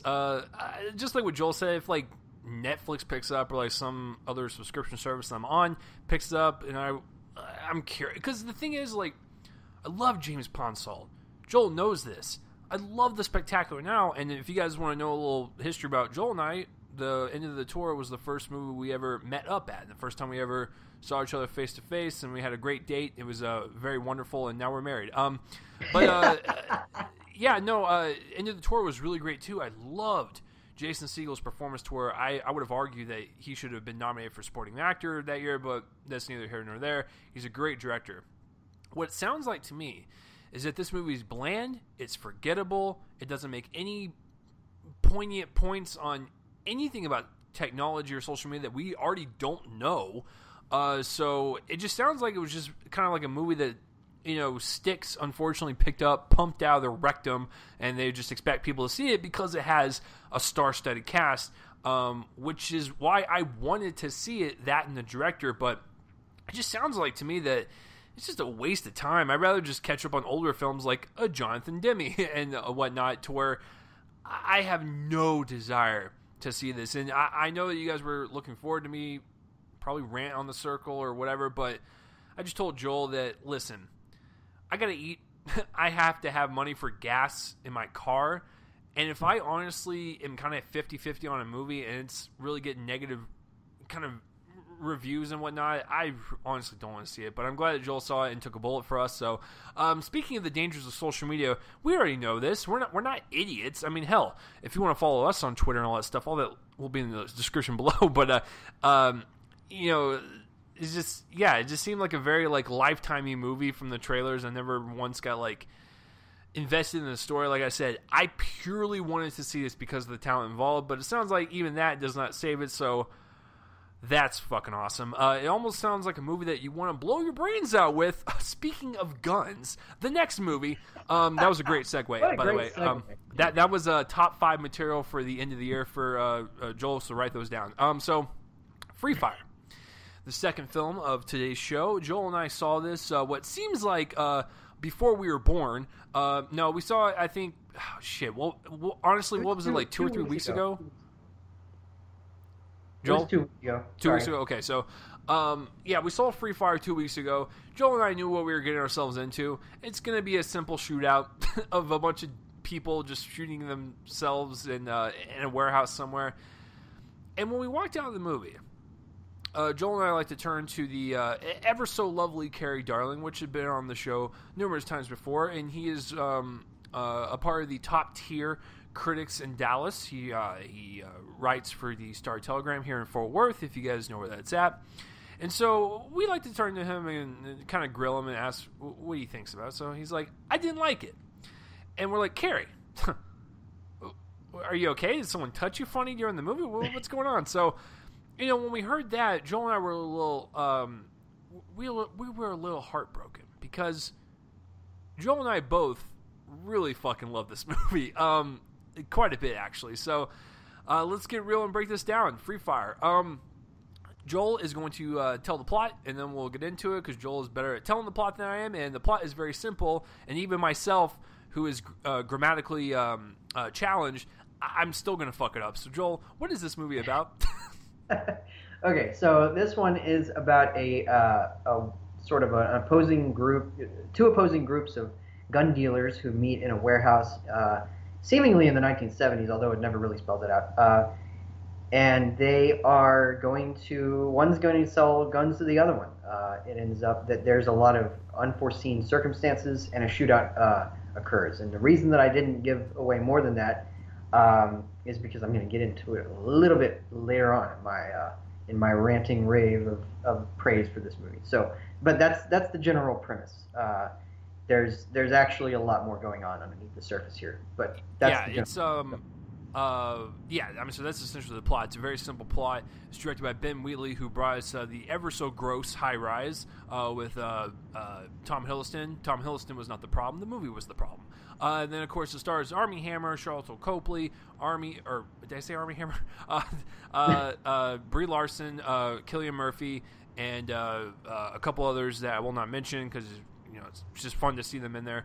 But yeah, so it's a very simple shootout movie, and I think the one thing I can appreciate from this film, and Joel and I were talking about it as soon as we walked out, is the simplicity of it. This is literally just a fucking shootout for an hour and a half.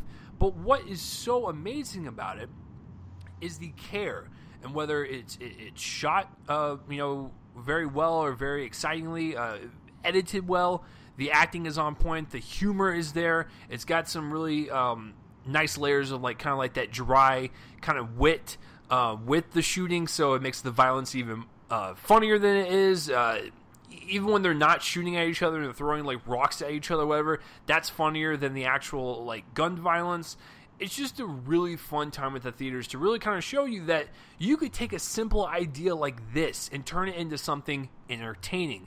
That's all this movie is. Well, I mean, Joel probably sees a lot more than I do, but I mean, I still like the film, but it's just one of those things where I think Ben Wheatley knew that High Rise was not that good, and was like, I need to create something a little bit more simpler and try to get back into the groove of my directing aesthetic, and I think this really kind of showed it. I love the fast-paced energy of it. I love the characters and their interactions, and the fact that these characters were not one note. They were very human. They were missing all over the place, and it just provided for such great humor and great action set pieces to where if the characters did not work, the movie would have not worked.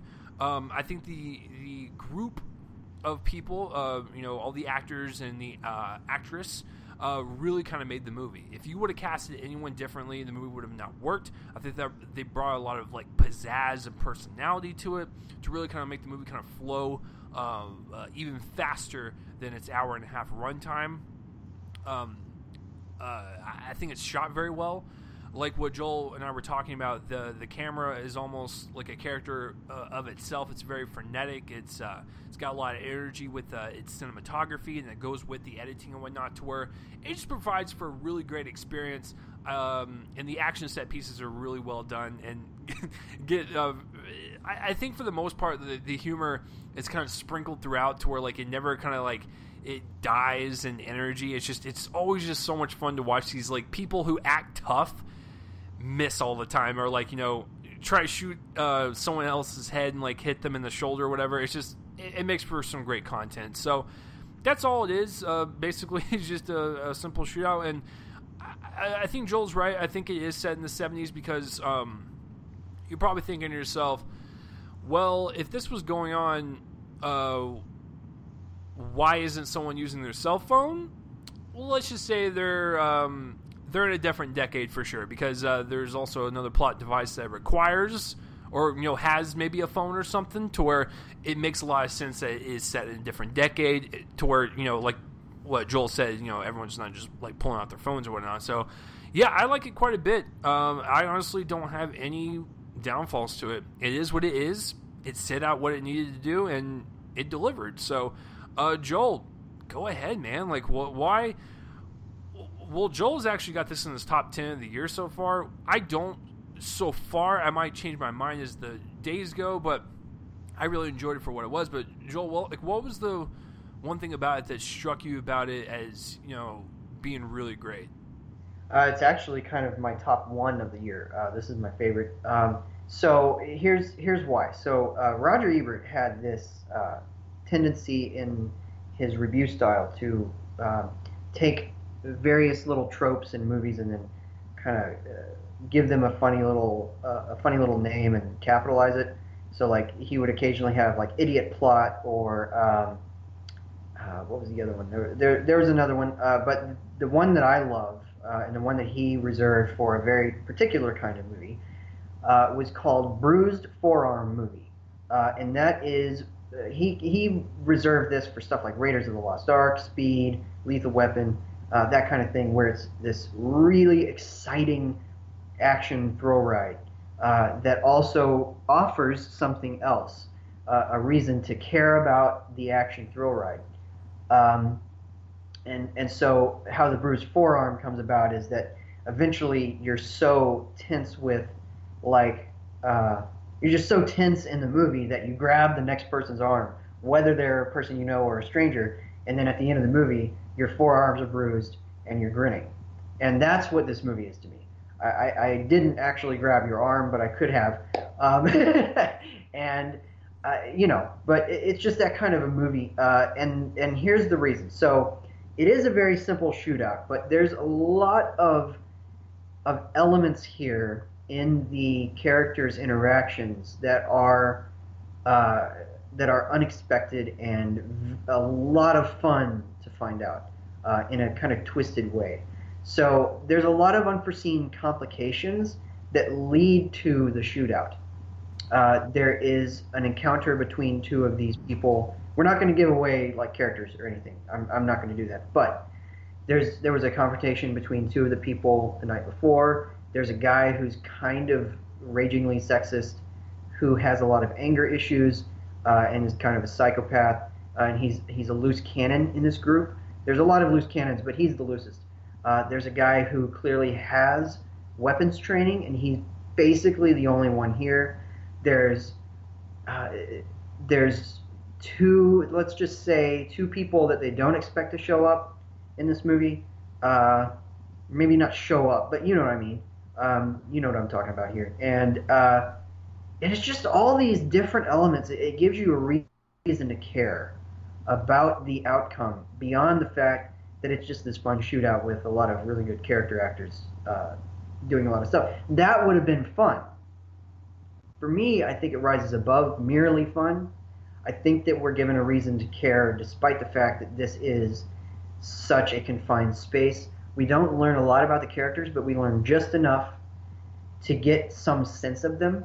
And I think that the actors are a large part of that. I love Armie Hammer. I think that he's a lot of fun here.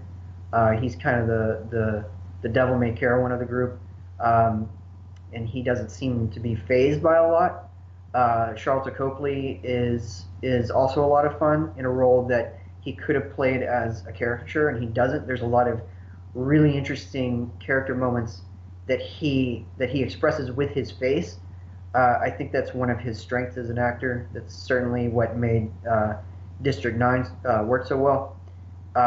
Brie Larson is terrific. I think that she gets the last great moment in this movie. I won't give that away, but I'm sort of ducking around a lot here, and Chase knows that. I feel like people will probably think that I'm giving away a lot. Chase knows better. This movie has a lot of surprises in it, and that actually extends to the aesthetic as well. I think that you're right. The editing I love because it's edited with the bullets. It's not, or occasionally not. I mean, sometimes it doesn't edit with the bullets. It's frenetic, but it's not unintelligible.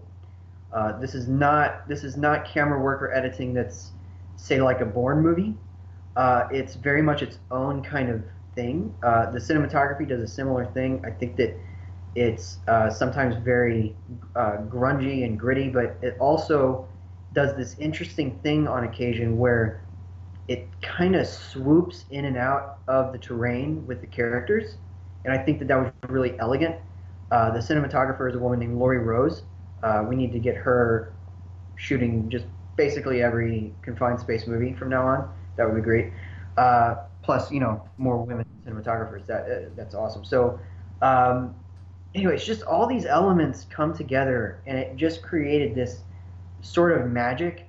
I was completely engrossed by this, and I was engrossed honestly because of the characters.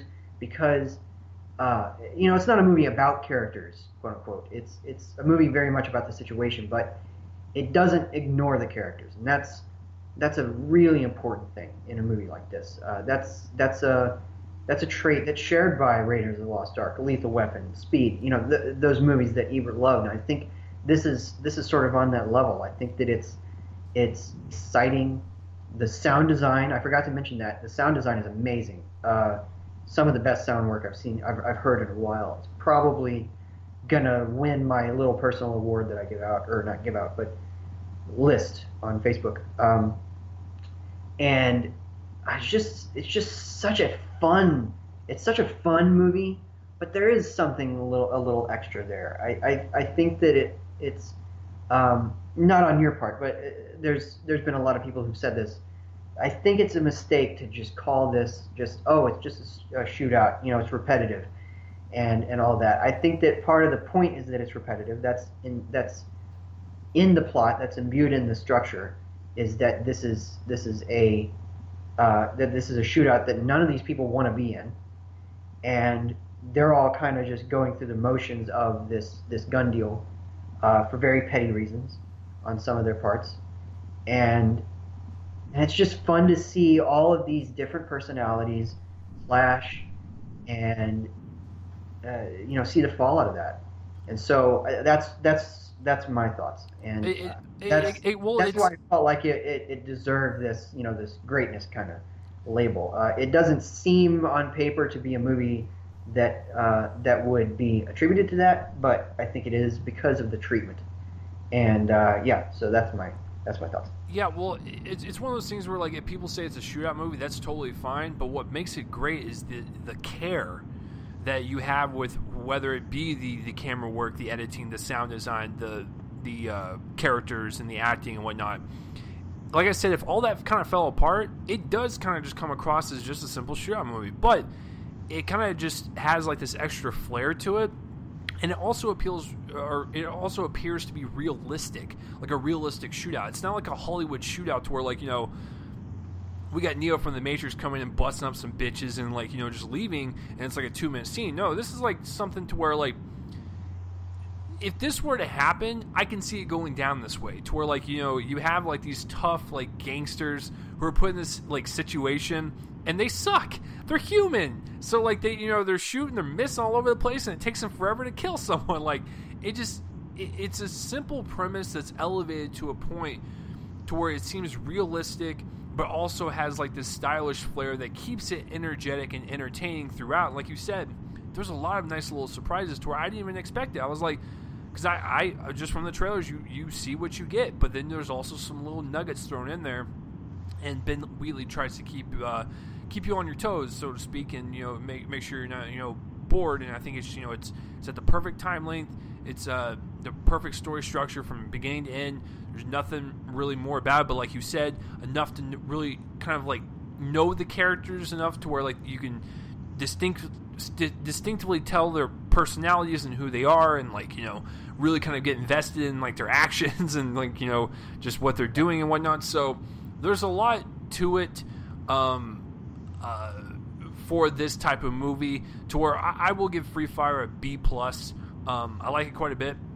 I know Joel's going to give it a higher grade for sure, but I really enjoy it, and maybe it'll reach my top 10. Gotta let it kind of marinate a little bit more, but